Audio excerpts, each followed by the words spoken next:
There's a difference between being tough and being feared. Brian Urlacher, who has just been nothing but sensational. Brian Urlacher was both. Throws up the middle of the field. Intercepted. It's picked up by Brian Urlacher. He didn't talk much on the field. He didn't need to. And here comes Urlacher, and down he goes! Urlacher tracks him down! Because one look from those cold, focused eyes beneath the helmet was enough to tell you what kind of day you were about to have. Urlacher wasn't the loudest voice in the locker room, wasn't the flashiest personality in interviews, but when the ball was snapped, he transformed into something else entirely, an unstoppable force that defined the heart of the Chicago Bears defense for over a decade. Brian Urlacher, the most intense linebacker of all time, the linebacker who became the standard and the heartbeat of Chicago.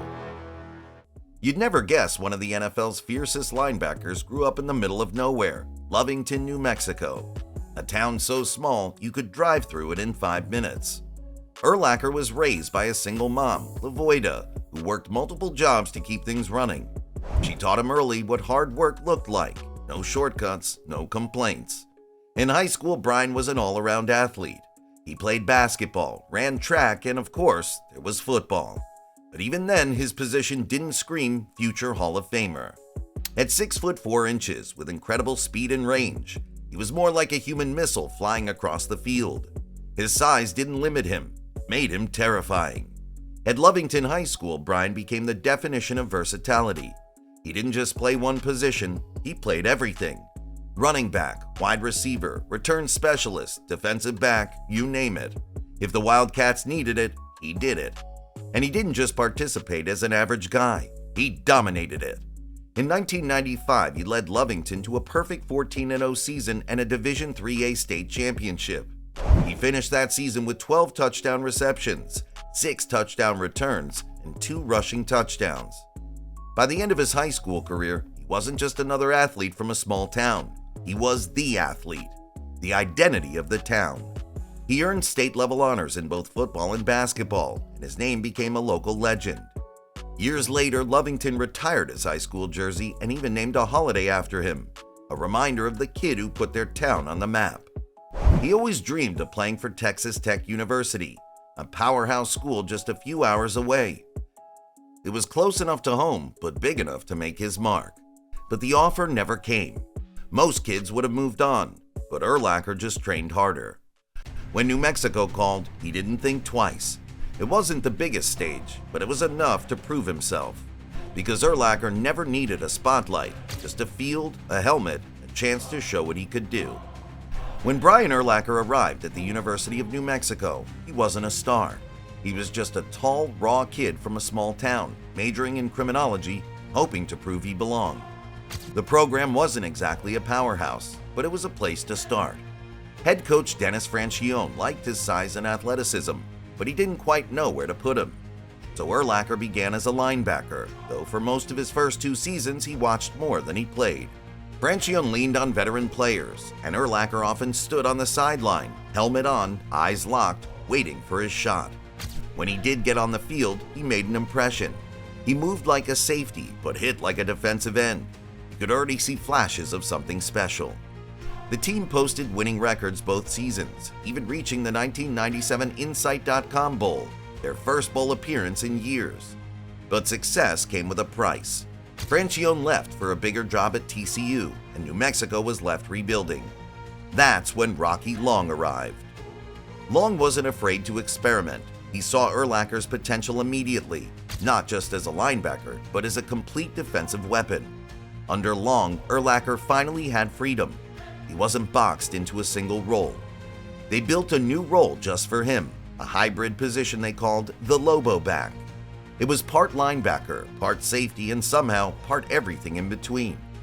During one day, Urlacher lined up deep in coverage. Then on the next, he blitzed straight off the edge. He could drop back and defend receivers, then crash through linemen to stop the run. He wasn't just part of the defense, he was actually the whole defense. Rocky Long's 3-3-5 scheme allowed Urlacher to be everywhere.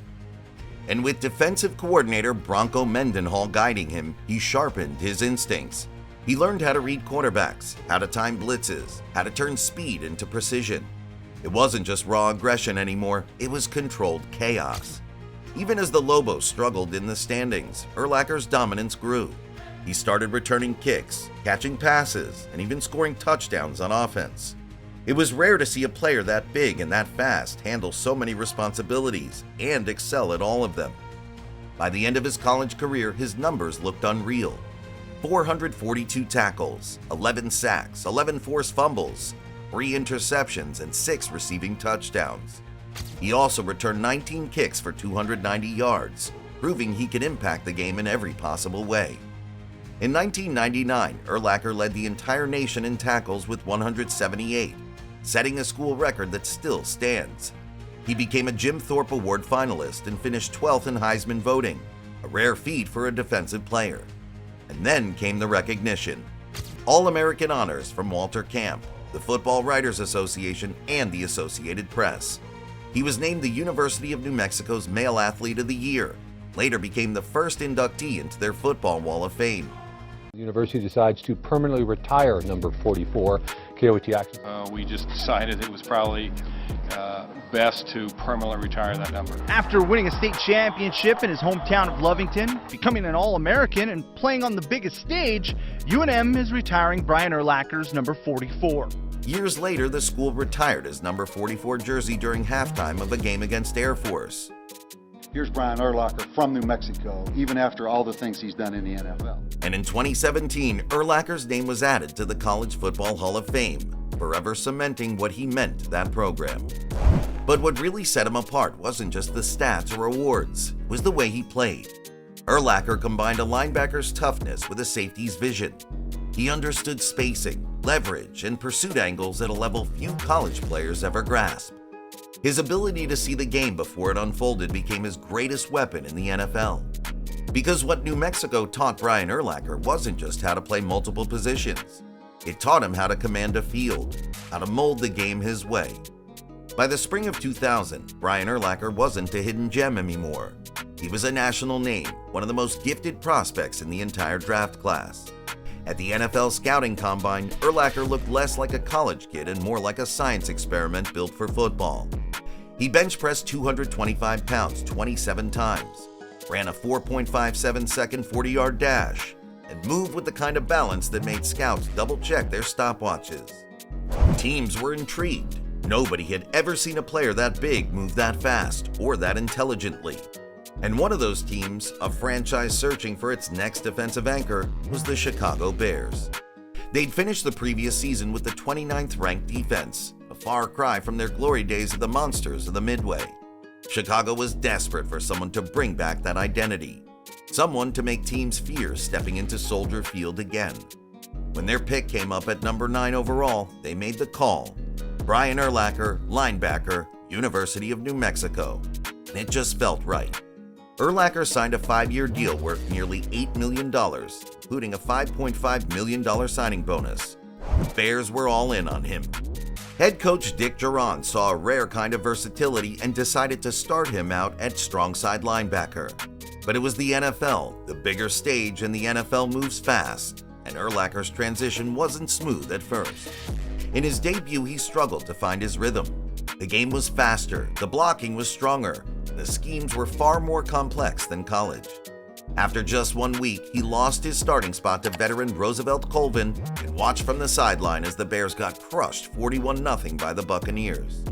It could have been a confidence killer for anyone, but Urlacher didn't pout. He studied, watched closely, and learned. The break he needed came 2 weeks later when starting middle linebacker Barry Minter went down with an injury. Urlacher got his chance, this time in the middle of the defense. That's where everything clicked. In his next 5 starts, he racked up 46 tackles, 6 sacks, and 1 interception. He earned Defensive Rookie of the Month in October, even while playing through a rib injury. By the end of his rookie season, Urlacher led the Bears with 124 tackles and 8 sacks, both new franchise rookie records. The Bears finished 5-11, but the city of Chicago had found its new defensive heart.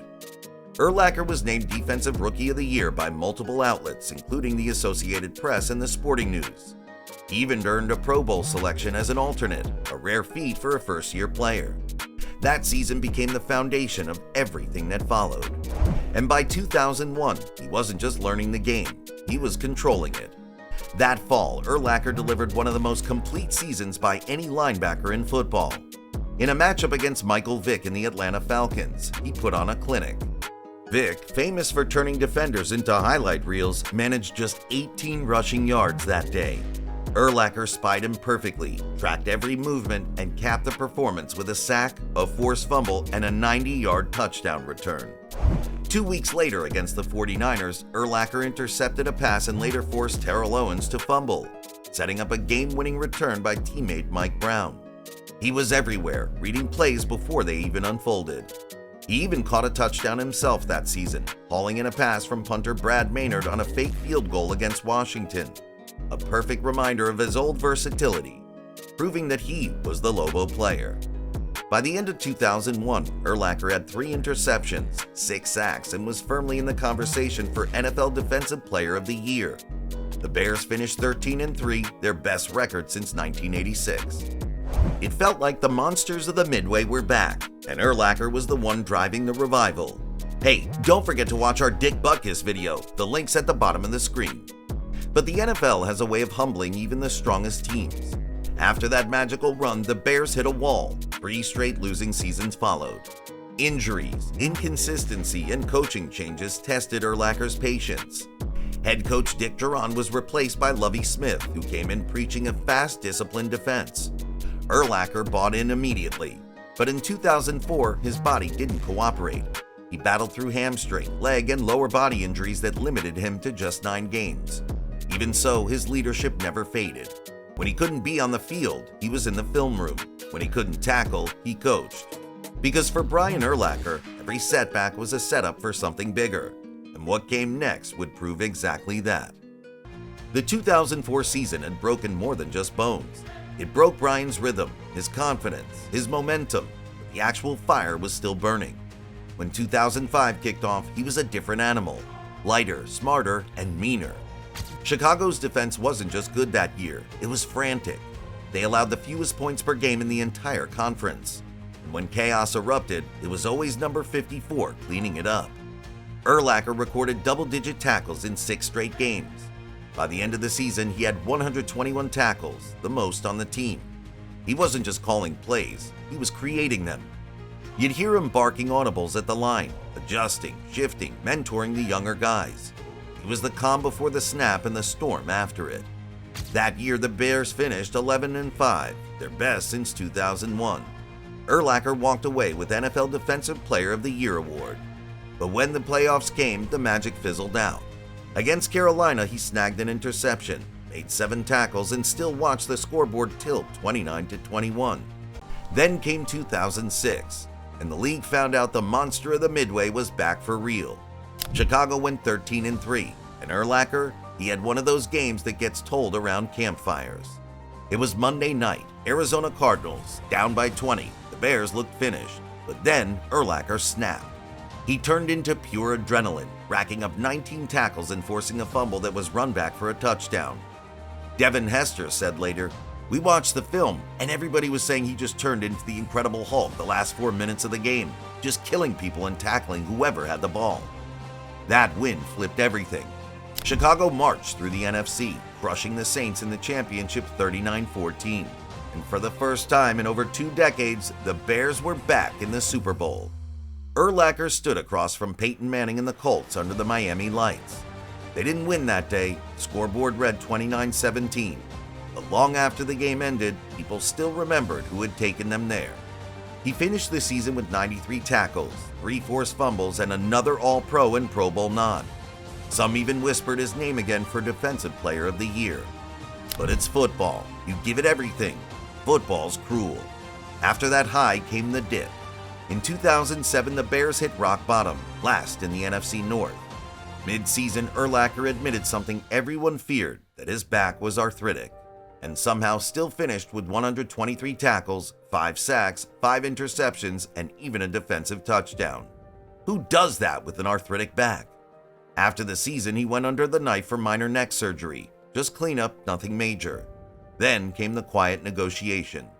The Bears restructured his deal, a $6 million bonus and a pay bump every year for 4 more seasons. He earned it, every cent, because this wasn't just a linebacker fighting pain. This was the soul of Chicago refusing to fade. But here's the thing, even the toughest players eventually meet their breaking point. In 2009, Urlacher's season ended before it really began. A dislocated wrist in the opener against Green Bay, surgery, a cast, and months on the sideline. For a man who loved to hit, that was torture. Without him, the Bears lost their edge. Urlacher, frustrated, called out the offense, saying the team had lost its identity after shifting from power football to flashy passing. It caused noise, but it came from the truth. Chicago had always been about grit, not glamour. He said the addition of Jay Cutler had changed the team's DNA, that Chicago had always been about defense and the run game, not flashy passing. It sounded harsh, it stirred headlines, but if you knew Urlacher, you knew it came from loyalty, not ego. He later made peace with Cutler, because deep down he wanted what they all wanted, wins. But the season ended 7-9. After recovery, when he came back in 2010, he looked reborn, stronger and sharper. With Julius Peppers joining the defense, the Bears stormed to an 11-5 record and reclaimed the NFC North, back among the league's elite. Urlacher was named NFC Defensive Player of the Month, voted to his 7th Pro Bowl, and ranked among the top 100 players in the NFL. But in football, balance never lasts long. In 2011, in a late-season game against Minnesota, Urlacher got tangled in a pile, teammates crashing down on him, his leg twisting awkwardly beneath the weight. A sprained MCL, another injury, another obstacle. He earned another Pro Bowl nod but couldn't take the field. What came next was surgery, long rehab sessions, and months filled with uncertainty. By 2012, his body had started to whisper what his heart refused to hear. He had another knee procedure that summer, but still hoping and praying to make it back in time for the season opener. And he did. He played against the Colts in Week 1. But even then you could see it, the limp, the stiffness, the wear of all those years in the middle of chaos. He finished the half, took off his helmet, and stood on the sideline, looking out at the field he had ruled for over a decade. You could tell the fire was still burning, but the body that carried it was starting to betray. By 2012, the hits had taken their toll, but Brian Urlacher kept showing up, the same fire in his chest, the same focus in his eyes. That year, he won the Ed Block Courage Award, a recognition for players who embody resilience and sportsmanship. When he accepted it, Urlacher spoke from the heart, thanking the Bears for standing by him after his mother's passing. It was one of the few times fans saw the man beneath the helmet. On the field, he still had moments of brilliance. Week 9 against Tennessee, he picked off Matt Hasselbeck and ran it back 46 yards for a touchdown. A flash of vintage Urlacher, reading the field like a book, then exploding into action. But late that season, his body gave out again. A hamstring injury in Week 13 ended his year, quietly his Bears career. When contract talks broke down in 2013, the message was clear. The era was over. Urlacher walked away, disappointed but proud. A few months later, on May 22, 2013, he announced his retirement. 182 games, over 1,700 tackles, 41.5 sacks, 22 interceptions. Numbers that tell part of the story, but not the whole thing. Because Urlacher wasn't just stats, he was the presence, the calm in chaos, the eyes of Chicago's defense. 5 years later, in 2018, that legacy was carved in stone.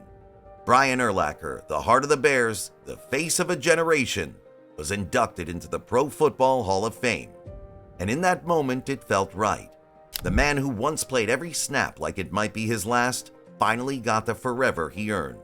If you enjoyed this story and want more deep dives into the legends who define the game, make sure to subscribe and turn on notifications so you never miss the next one.